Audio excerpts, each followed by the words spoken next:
জাতীয় থেকে আন্তর্জাতিক, প্রান্তিক জনপদ থেকে নগর, চারপাশে ঠিক কী ঘটছে এই মুহূর্তে তা নিয়ে আয়োজন এখন চারদিকে। আপনাদের সঙ্গে আছি আমি নাজমুস সাকিব। কোটা সংস্কার আন্দোলন ঘিরে সোমবার দিনভর থমথমে পরিস্থিতি ছিল ঢাকা বিশ্ববিদ্যালয় ক্যাম্পাস। ধাওয়া পাল্টা ধাওয়া, বিচ্ছিন্ন সংঘর্ষে বেশ কজন আহত হয়েছে। এদিকে রাতে শহীদুল্লাহ হলের সামনে সংবাদ সম্মেলনে আন্দোলনকারীরা হামলার প্রতিবাদে মঙ্গলবার বিকেল ৩টায় সারা দেশের ক্যাম্পাসগুলোতে বিক্ষোভ মিছিল করার ঘোষণা দিয়েছে। বিক্ষোভ কর্মসূচির পরে অবরোধ সহ আরও কঠোর কর্মসূচির হুঁশিয়ারি দেন কোটা সংস্কারের দাবিতে আন্দোলনরতরা। এর আগে সোমবার সকালে টিএসসিতে সমাবেশ চলার মধ্যেই বিকেল ৩টার দিকে বিজয় ৭১ হলের সামনে উত্তেজনা দেখা দেয়। পরে ক্যাম্পাসের বিভিন্ন স্থানে আন্দোলনকারী শিক্ষার্থী ও ছাত্রলীগের নেতাকর্মীদের মধ্যে ধাওয়া পাল্টা ধাওয়ার হয়। এ সময় বিচ্ছিন্ন সংঘর্ষের ঘটনা ঘটে। এতে বেশ কয়েকজন আহত হয়েছে, যাদের অনেকেই ঢাকা মেডিকেলের চিকিৎসা নিয়েছে।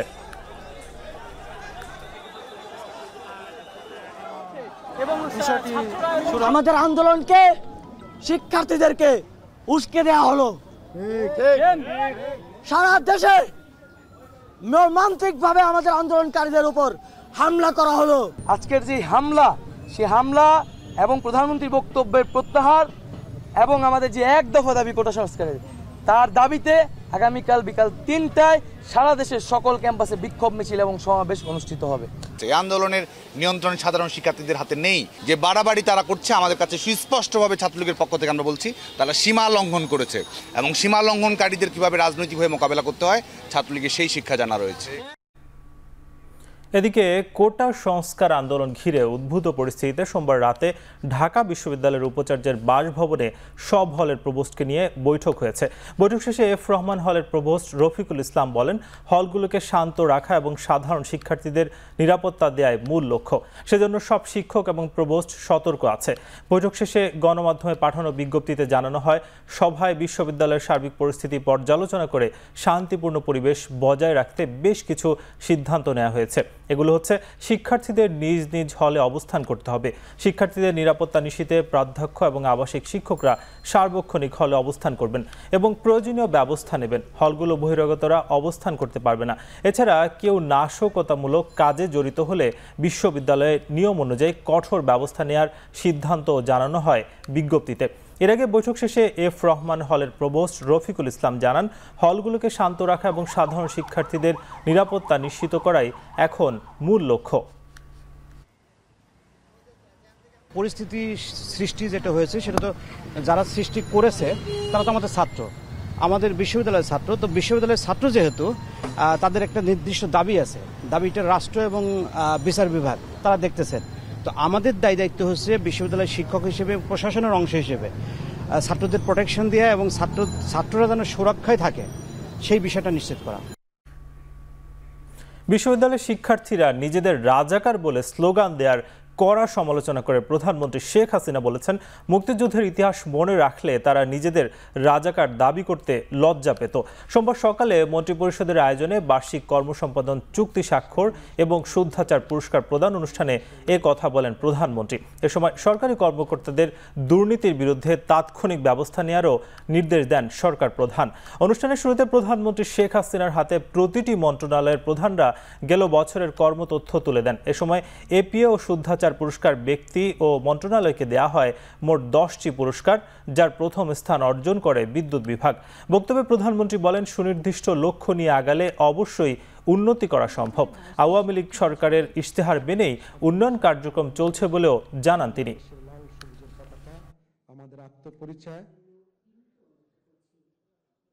আমার খুব দুঃখ লাগে কালকে যখন শুনি রোকেয়া হলে ছাত্রীরাও বলে তারা রাজাকার।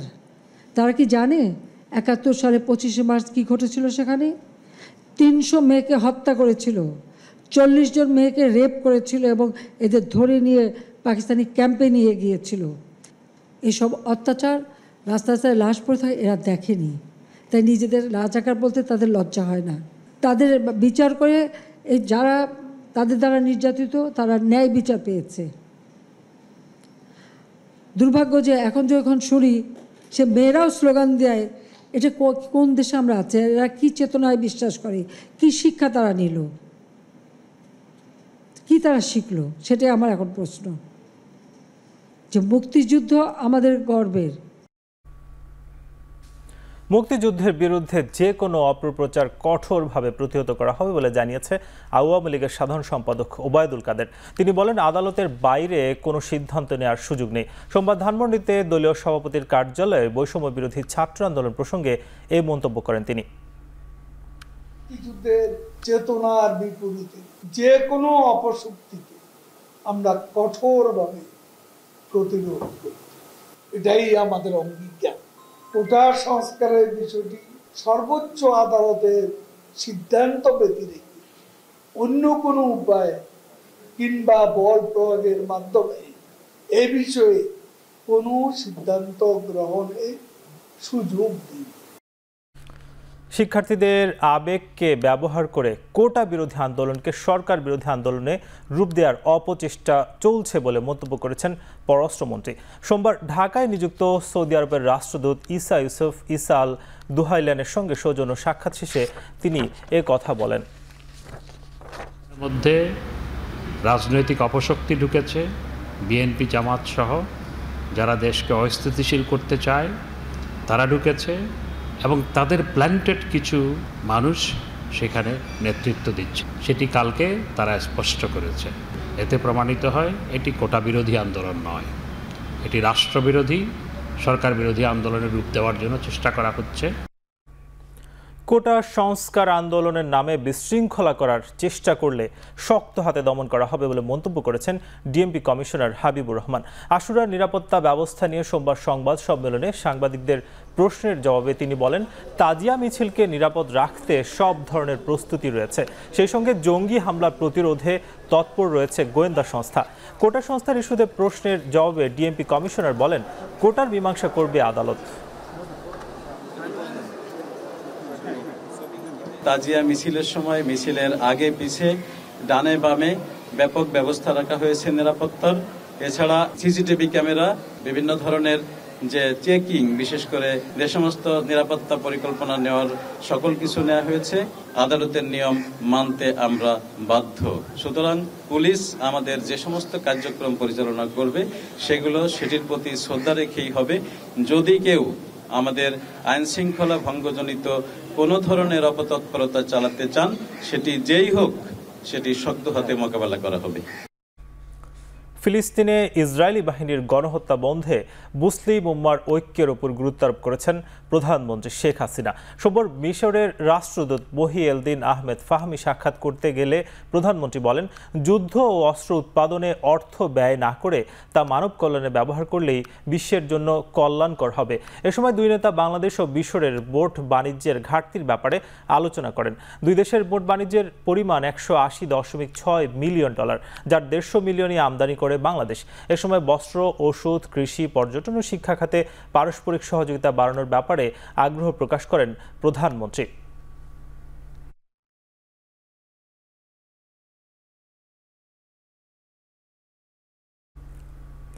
কোটা সংস্কারের দাবিতে শিক্ষার্থীদের শান্তিপূর্ণ কর্মসূচির উপর সরকার দলীয় ছাত্র সংগঠন ছাত্রলীগ ও আইনশৃঙ্খলা বাহিনীর সদস্যরা সশস্ত্র হামলা চালিয়েছে বলে অভিযোগ করেছেন বিএনপির মহাসচিব মির্জা ফখরুল ইসলাম আলমগীর। এর তীব্র নিন্দাও জানিয়েছেন তিনি। সোমবার গণমাধ্যমে দেয়া এক বিবৃতিতে অভিযোগ তোলেন বিএনপি মহাসচিব। বিবৃতিতে তিনি বলেন, ক্ষমতা হারানোর ভয়ে আন্দোলনরত শিক্ষার্থীদের ওপর হামলা চালিয়েছে সরকার। হামলার ঘটনাকে পৈশাচিক কর্মকাণ্ড উল্লেখ করে বিএনপি মহাসচিব এই ঘটনায় জড়িতদের বিচার দাবি করেন। সমাজ, জনগণ, রাষ্ট্র কখনোই আওয়ামী লীগের কাছে নিরাপদ নয় বলেও মন্তব্য করেন তিনি।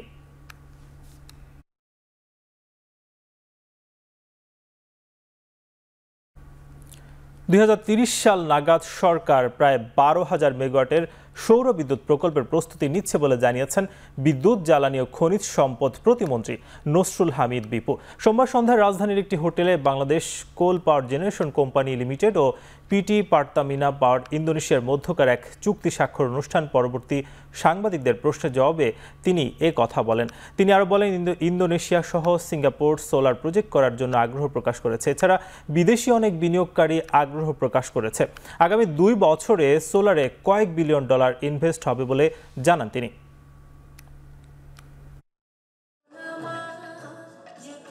500 মেগাওয়াট সোলার প্রজেক্ট তারা এখানে ইনভেস্টমেন্ট করবে, আমাদের কোল পাওয়ার জেনারেশনের সাথে পার্টনারশিপে তারা ডেভেলপ করবে। 2030-এর নাগাদ প্রায় 12,000 মেগাওয়াট সোলার প্রজেক্ট করার জন্য আমরা প্রস্তুতি নিচ্ছি। ইন্দোনেশিয়া সহ আমাদের সিঙ্গাপুরের সেমকর্প তারাও আমাদের এখানে এই কোল পাওয়ার জেনারেশন কোম্পানির এখানে তারা সোলার করার জন্য ইন্টারেস্ট শো করেছে। আগামী 2 বছরে কয়েক বিলিয়ন ডলার আমাদের এখানে পাওয়ার সেক্টরে ইনভেস্টমেন্ট হবে। 26 কোটি টাকা আত্মসাৎ ও পাচারের অভিযোগে ডক্টর মোহাম্মদ ইউনূস সহ 14 জনের বিরুদ্ধে করা মামলায় সাক্ষ্য গ্রহণ পিছিয়েছে। পরে আদালত 5 আগস্ট মামলার পরবর্তী সাক্ষ্য গ্রহণের দিন ধার্য করেছে। সোমবার সকাল 11টায় আদালতে আসেন ডক্টর ইউনূস। এরপর প্রায় ঘণ্টা খানেকের দুপক্ষের বাদানুবাদের পর ঢাকার বিশেষ জজ 4-এর বিচারক মোহাম্মদ রবিউল আলমের আদালতে সাক্ষ্য গ্রহণের তারিখ নির্ধারিত হয়। এর আগে ডক্টর ইউনূস সাক্ষ্য গ্রহণের তারিখ পেছানোর আবেদনের প্রেক্ষিতে শুনানির দিন পেছায় আদালত। গত 12 জুন ডক্টর ইউনূস সহ 14 জনের বিরুদ্ধে অভিযোগ গঠন করে আনুষ্ঠানিক বিচার শুরুর আদেশ দেন বিচারক। গত 2রা এপ্রিল ঢাকার সিনিয়র বিশেষ জজ আসামস জগলুল হোসেন দুদকের দেয়া চার্জশিট আমলে নিয়ে মামলাটি বিশেষ জজ আদালত 4-এ বদলি করেন। চলতি বছরের 30 জানুয়ারি 26 কোটি টাকা আত্মসাৎ ও পাচারের অভিযোগে গ্রামীণ ব্যাংকের প্রতিষ্ঠাতা ডক্টর ইউনূস সহ 14 জনের বিরুদ্ধে আদালতে চার্জশিট দেয়া হয়। আর গত বছরের 30 মে দুদকের উপপরিচালক গুলশান আনোয়ারা প্রধান বাদী হয়ে 13 জনকে আসামি করে মামলা দায়ের করেন। এর আগে একই আদালতে গত 3রা মার্চ ডক্টর ইউনূস সহ 7 আসামি আত্মসমর্পণ করে জামিন নেয়। খাঁচার বিষয়টা আমি বারে বারে বলতে থাকবো, এটা জাতির প্রতি একটা মস্ত বড় অপমান। এই অপমান আমাদের সহ্য করা উচিত না। আমি বিচার বিভাগের প্রতি আবেদন জানাই, যত তাড়াতাড়ি সম্ভব এই খাঁচাগুলো সরিয়ে ফেলা, এটার ব্যবহার থেকে আমরা মুক্তি পেতে চাই। কিছু একটা শিকার তো হচ্ছে তো বটেই, এটা তো পরিষ্কার। এটা প্রতিহিংসা বলেন, হিংসা বলেন, বিদ্বেষ বলেন, সব কিছু মিলিয়ে আমরা কোর্টকে বলেছি, আপনি যদি মনে করেন এই তাড়াতাড়ি করতে হবে তাহলে আপনি মামলাটা এখানে দিয়ে দেন। আর এইভাবে যদি আপনি ডেট দেন তাহলে আসামি হিসাবে আমাদেরও তো মনে সন্তুষ্টি থাকতে হবে আপনার কাছে ন্যায়বিচার পাবো কিনা। যেইভাবে আচরণ করেছেন এইটা আইনের আচরণ হয় নাই, সুতরাং এটা ন্যায়বিচার এখানে হওয়ার সম্ভাবনা আমরা দেখি নাই। এখন চারদিকে নিচ্ছে ছোট্ট একটি বিরতি, ফিরছি কিছুক্ষণ পর।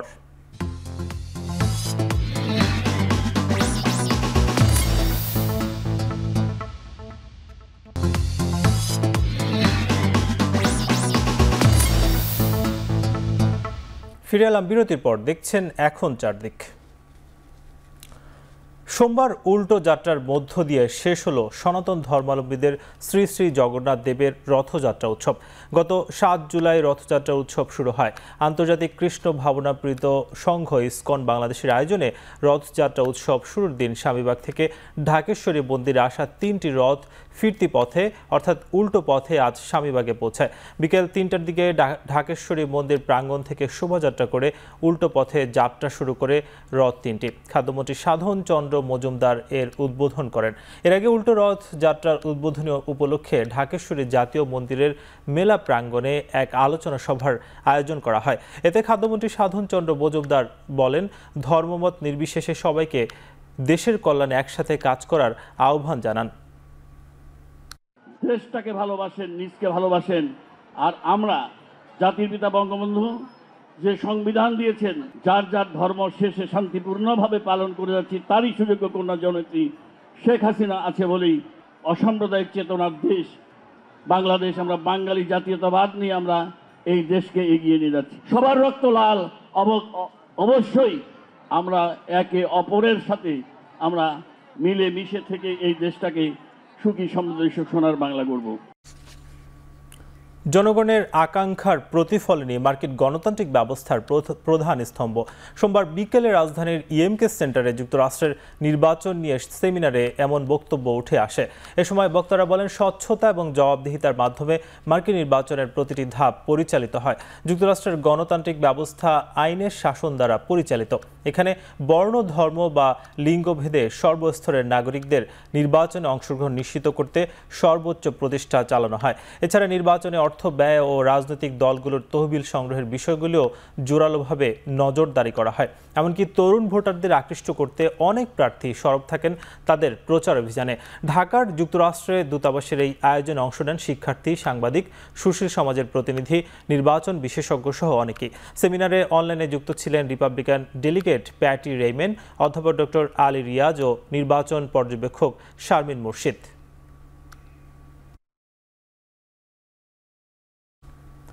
বর্ণাঢ্য র্যালি ও আলোচনা সভার মধ্য দিয়ে সোমবার রাজধানীতে পালিত হয়েছে বিশ্ব যুব দক্ষতা দিবস। আগারগাঁও বিনিয়োগ উন্নয়ন কর্তৃপক্ষ বিডায় এ আয়োজন করা হয়। বক্তারা বলেন, সুন্দর ভবিষ্যতের জন্য দক্ষ জনশক্তির বিকল্প নেই। এতে প্রাতিষ্ঠানিক শিক্ষার পাশাপাশি প্রশিক্ষণও আরও বৃদ্ধি করতে হবে। অনুষ্ঠানে প্রধানমন্ত্রী শিক্ষা ও সংস্কৃতি বিষয়ক উপদেষ্টা ডক্টর কামাল আব্দুল নাসের চৌধুরী, বিশ্ববিদ্যালয় মঞ্জুরি কমিশনের চেয়ারম্যান ডক্টর মোহাম্মদ আলমগীর এবং এফবিসিসিআর সভাপতি মাহবুবুল আলম সহ অনেকে উপস্থিত ছিলেন।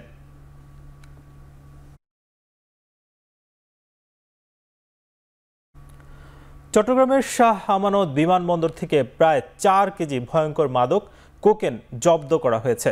সোমবার সকালে বিমানবন্দরের নিরাপত্তা সংস্থা ও মাদকদ্রব্য নিয়ন্ত্রণ অধিদপ্তরের অভিযানে বিদেশি নারীর ব্যাগ থেকে কোকেন উদ্ধার করা হয়। আটক বাহামার নাগরিক 13 জুলাই সকালে ফ্লাই দুবাইয়ের ফ্লাইটে চট্টগ্রামে আসলেও তার সাথে কোনো ব্যাগ ছিল না।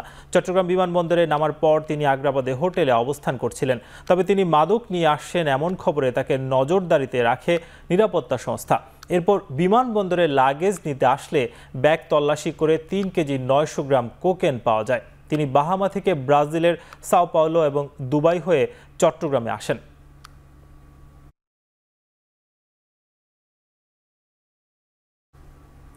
সোমবার সপ্তাহের দ্বিতীয় কার্যদিবসে ঢাকা স্টক এক্সচেঞ্জ ডিএসসির মূল্যসূচকের উত্থানের মাধ্যমে লেনদেন শেষ হয়েছে। সেই সাথে আগের দিনের তুলনায় কিছুটা বেড়েছে লেনদেন।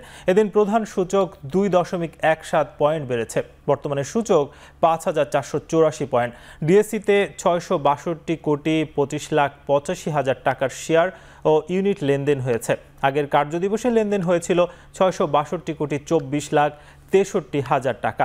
লেনদেনে অংশ নেওয়া প্রতিষ্ঠানগুলোর মধ্যে দর বেড়েছে 140টি কোম্পানির, দর কমেছে 191 কোম্পানির, আর 66টি প্রতিষ্ঠানের শেয়ার ও ইউনিটের দর অপরিবর্তিত রয়েছে।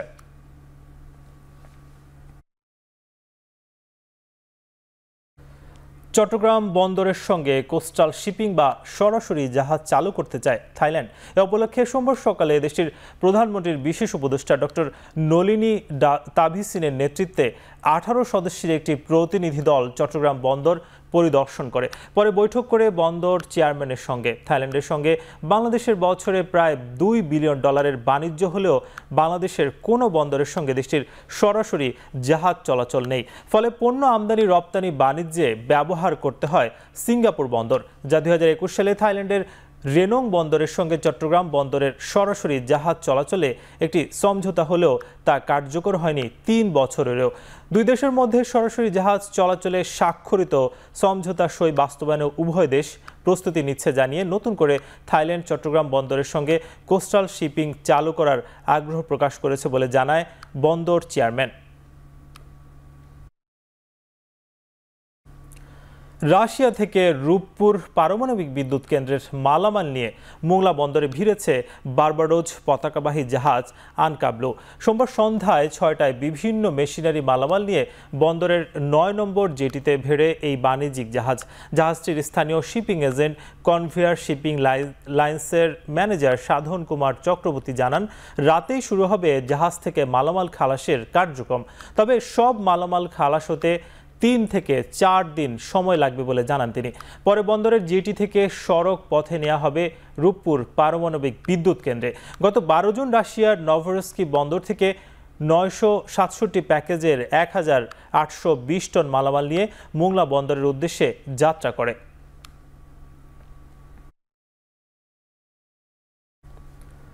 সপ্তাহ ব্যবধানে বেড়েছে সব ধরনের সবজির দাম। বাজারে কেজি প্রতি দাম বেড়েছে 15 থেকে 20 টাকা। সোমবার বগুড়ার বাজারে 62 থেকে 65 টাকা কেজি দরে বিক্রি হচ্ছে কচু। প্রতি পিস মিষ্টি কুমড়া 25 টাকা ও কাঁচামরিচ বিক্রি হচ্ছে 140 থেকে 180 টাকা কেজিতে। এছাড়া মশলা জাতীয় পণ্যের বাজারও চড়া। নওগাঁয় সপ্তাহের ব্যবধানে 32 থেকে 35 টাকা বেড়েছে পেঁয়াজের দাম। তবে কিছুটা স্বস্তি রয়েছে মাছের বাজারে। কক্সবাজারে কেজিতে 20 থেকে 50 টাকা কমেছে সব ধরনের মাছের দাম। তবে অপরিবর্তিত রয়েছে গরু ও খাসির মাংসের দাম। পেঁয়াজের দাম বাড়ার কারণ হলো হাটে আমদানি কম হচ্ছে। হাটে আমদানি কম হওয়ার কারণে জিনিসটার দাম বেড়ে গেল। 10 থেকে 15 টাকা কেজি আদা বেড়েছে। আমরা বিক্রি করতেছি 240, 260। পেঁয়াজ, আদা, রসুন সবগুলোর দামই বাড়তি মুখে। আমাদের কয় ক্ষমতার বাইরে, আমাদের খুব কষ্ট হচ্ছে। চাল কিনবো কি, ডাল কিনবো কি, বিবা চালে কিভাবে খাবো, আমাদের খুব সমস্যা হয়ে গেছে।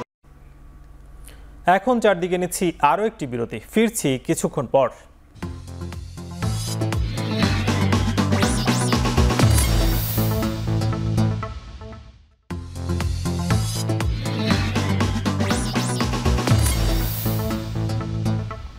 ফিরে এলাম বিরতির পর, দেখছেন এখন চারদিক। এবার আন্তর্জাতিক প্রসঙ্গ। বন্দুক হামলা থেকে অল্পের জন্য বেঁচে ফেরার পর প্রথম গণমাধ্যমের সঙ্গে কথা বলেছেন সাবেক মার্কিন প্রেসিডেন্ট ডোনাল্ড ট্রাম্প। বলেছেন, হামলার পর ভেবেছিলেন আর বাঁচার কোনো সম্ভাবনাই নেই। শনিবারের হামলার পর ওয়াশিংটন এক্সামিনার নামের একটি রক্ষণশীল সংবাদপত্রকে সাক্ষাৎকার দিয়েছেন ট্রাম্প। বলেছেন, সৃষ্টিকর্তা বা ভাগ্য তার সহায় ছিল বলেই বেঁচে ফিরেছেন। দর্শক সারি থেকে নজর সরিয়ে ভিডিও স্ক্রিনের দিকে তাকানোর সাথে সাথে তার কানে গুলি লাগে। এর আগে বক্তব্যের সময় একবারও অন্যদিকে তাকাননি তিনি। এদিকে রিপাবলিকান ন্যাশনাল কনভেনশন 2024-এ যোগ দিতে এই মুহূর্তে উইসকনসিনের মিলওয়াকিতে অবস্থান করছেন ডোনাল্ড ট্রাম্প। মার্কিন গণমাধ্যমের দাবি, হামলার কারণে কনভেনশন বক্তব্যের স্ক্রিপ্ট নতুন করে লিখেছেন তিনি।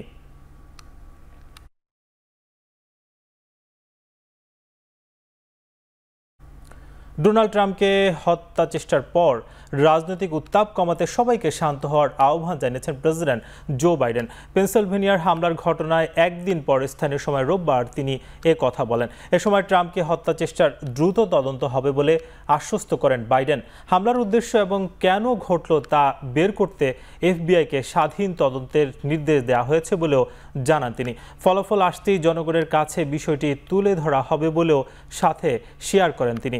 এছাড়া মার্কিন প্রেসিডেন্ট বলেন, সাবেক প্রেসিডেন্ট হিসেবে আগে থেকে ডোনাল্ড ট্রাম্পের জন্য সর্বোচ্চ স্তরের নিরাপত্তা নিশ্চিত করা হয়েছিল।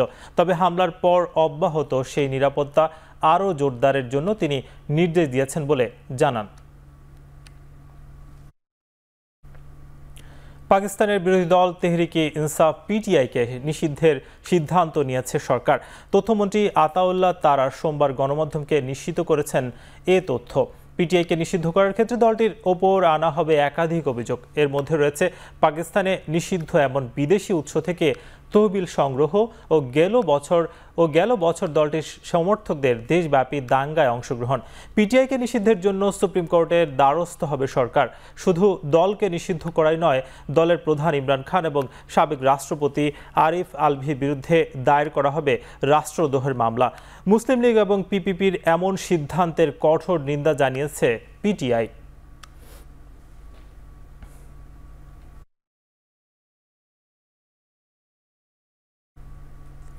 চতুর্থবারের মতো হিসেবে শপথ নিয়েছেন নেপালের নতুন প্রধানমন্ত্রী কেপি শর্মা ওলি। তাকে নিয়োগ দেন দেশটির প্রেসিডেন্ট রামচন্দ্র পাউডেল। শপথ অনুষ্ঠানে কেপি শর্মার সাথে ছিলেন 2 জন ডেপুটি প্রধানমন্ত্রী এবং 19 জন মন্ত্রী। পরবর্তীতে মন্ত্রিসভায় আরও কয়েকজন সদস্যকে নিয়োগ দিতে পারবেন নতুন প্রধানমন্ত্রী।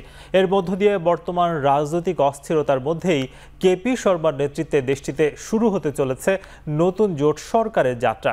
গত শুক্রবার পার্লামেন্টের নিম্নকক্ষে হওয়া আস্থা ভোটে পুষ্পা কমল দহল হেরে ক্ষমতাচ্যুত হওয়ায় তার স্থলাভিষিক্ত হলেন 72 বছর বয়সী কেপি শর্মা। নতুন মন্ত্রিসভার মন্ত্রীরা শপথ গ্রহণের মধ্য দিয়ে সোমবার থেকে নেপালে নতুন সরকারের যাত্রা শুরু।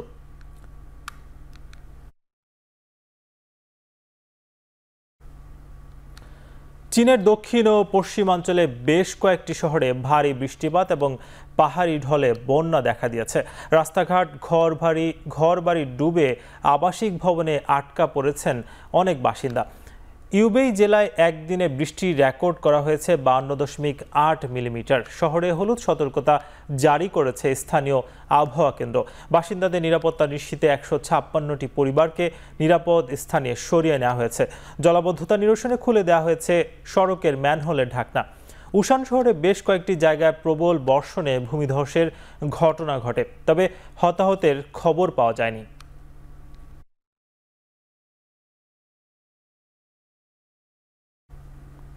বড় আকারের একটি জ্বালানি তেলের খনির সন্ধান পাওয়া গেছে মধ্যপ্রাচ্যের দেশ কুয়েতে। বিষয়টি নিশ্চিত করেছে কুয়েত পেট্রোলিয়াম কর্পোরেশন কেপিসি। রয়টার্সের প্রতিবেদন বলছে, কুয়েতের ফাইলাকা দ্বীপে বিশাল এই তেলের খনির সন্ধান পাওয়া গেছে। প্রায় 96 বর্গ কিলোমিটার আয়তনের এই খনিটিতে অন্তত 320 কোটি ব্যারেল তেল থাকতে পারে বলে ধারণা করছেন কেপিসির প্রধান নির্বাহী শেখ নওয়াফ। তেল সমৃদ্ধ দেশটির অর্থনীতি এখনও পেট্রোলিয়ামের উপর নির্ভরশীল। শতকরা হিসেবে বিশ্বের মোট তেলের মজুতের 4% রয়েছে কুয়েতে। যুদ্ধবিধ্বস্ত গাজা উপত্যকায় সংঘাতের কারণে এখন পর্যন্ত 4 কোটি টনের ধ্বংসস্তূপের বর্জ্য জমেছে। এই বর্জ্য ব্যবস্থাপনায় প্রয়োজন পড়তে পারে 15 বছর। খরচ হতে পারে $50 থেকে $60 কোটি। বর্জ্য ব্যবস্থাপনায় লাগতে পারে শতাধিক লরি, এমনই পূর্বাভাস দিয়েছে জাতিসংঘ। গাজায় মাসের পর মাস ধরে চলা সেনা অভিযানে ফিলিস্তিনের এই ভূখণ্ড পুনর্গঠন বেশ চ্যালেঞ্জিং বলেও জানিয়েছে জাতিসংঘ। জাতিসংঘের পরিবেশ প্রকল্প বলছে, অক্টোবরে শুরু হওয়া ইসরায়েলি সেনা অভিযানে এখন পর্যন্ত দেশটির 1,37,297 ভবন ধ্বংস আর ক্ষতিগ্রস্ত হয়েছে, যা মোট স্থাপনার অর্ধেক। 250 থেকে 500 হেক্টরের বিশাল এলাকার প্রয়োজন ভবন ধসের এই বিশাল ভাগাড়ের ব্যবস্থা করতে। জানুয়ারিতে জাতিসংঘ আর ফিলিস্তিন কর্তৃপক্ষ যৌথভাবে গাজা পুনর্গঠনের যে খরচ নিরূপণ করেছিল, বর্তমান সময়ে তা দ্বিগুণে পৌঁছেছে, আর এই খরচ প্রতিদিন বাড়ছে। আর্জেন্টিনার কোপা জয়ে আবারও উল্লাসে মাতল রাজধানীবাসী। মেসির ইনজুরি ব্যথিত করলেও শিরোপা জিতে ডি মারিয়া বিদায় নেয় খুশি তার ভক্তরা। কোপার আসরের শুরু থেকে রাজধানীতে বড় পর্দায় খেলা দেখানো হয়, ফলে স্বাভাবিকভাবে ভোর হতেই কানায় কানায় পূর্ণ হয়ে যায় টিএসসির অঙ্গন। পুরো জায়গায় ছিল আকাশ নীল জার্সিধারীদের দখলে। হতাশ করেনি আর্জেন্টিনাও, শিরোপা জয় দিয়ে ভক্তদের মাতিয়েছেন মেসিরা। আর্জেন্টিনা শিরোপার জয়ের দিনেও চিন্তা ছিল মেসির ইনজুরি, ফলে স্বাভাবিকভাবেই জয়ের পরও মেসি খেলতে না পারার আক্ষেপে পড়িয়েছে ভক্তদের। বিশ্বকাপ জয়ের পর অবসরের ঘোষণা দিয়েছিল আনহেল দি মারিয়া। চেয়েছিল কোপা দিয়ে ইতি টানবেন আন্তর্জাতিক কেরিয়ারের। বিদায়টা জয় দিয়ে রাঙিয়ে রাখলেন, পরে পরে নিলেন কোপার মুকুট। কিছু উগ্র সমর্থকের উদ্দেশ্যে বলতে চাই, ঠিক আছে, যারা আজকে সকাল সকাল 6টা বাজে আর্জেন্টিনার হার দেখার জন্য ঘুম থেকে উঠছেন, তাদের উদ্দেশ্যে আমি বলতে চাই, আমরা বাপদাদার ইতিহাস নিয়ে লাফালাফি করি না। আর্জেন্টিনা আমাদের একটা বিশ্বাসের প্রতীক, কারণ আর্জেন্টিনা কখনো আমাদেরকে হতাশ করেনি। লিসান্দ্রো মার্টিনেজ, ওটি রোমেরো, ওরা তো অনেক ভালো খেলছে, তারপরে মার্টিনেজ তো আছে, অনেক ভালো খেলছে। তাদের খেলা দেখে একদম পুরো মনমুগ্ধ। শেষ করছি এখন চারদিক। এখন টেলিভিশন ওয়েবসাইটে দেখতে ভিজিট করুন www.ekhon.tv। এছাড়া ফেসবুকে দেখতে ভিজিট করুন facebook.com/tv.ekhon। এছাড়া ইউটিউবে দেখতে ভিজিট করুন youtube.com/c/ekhon tv।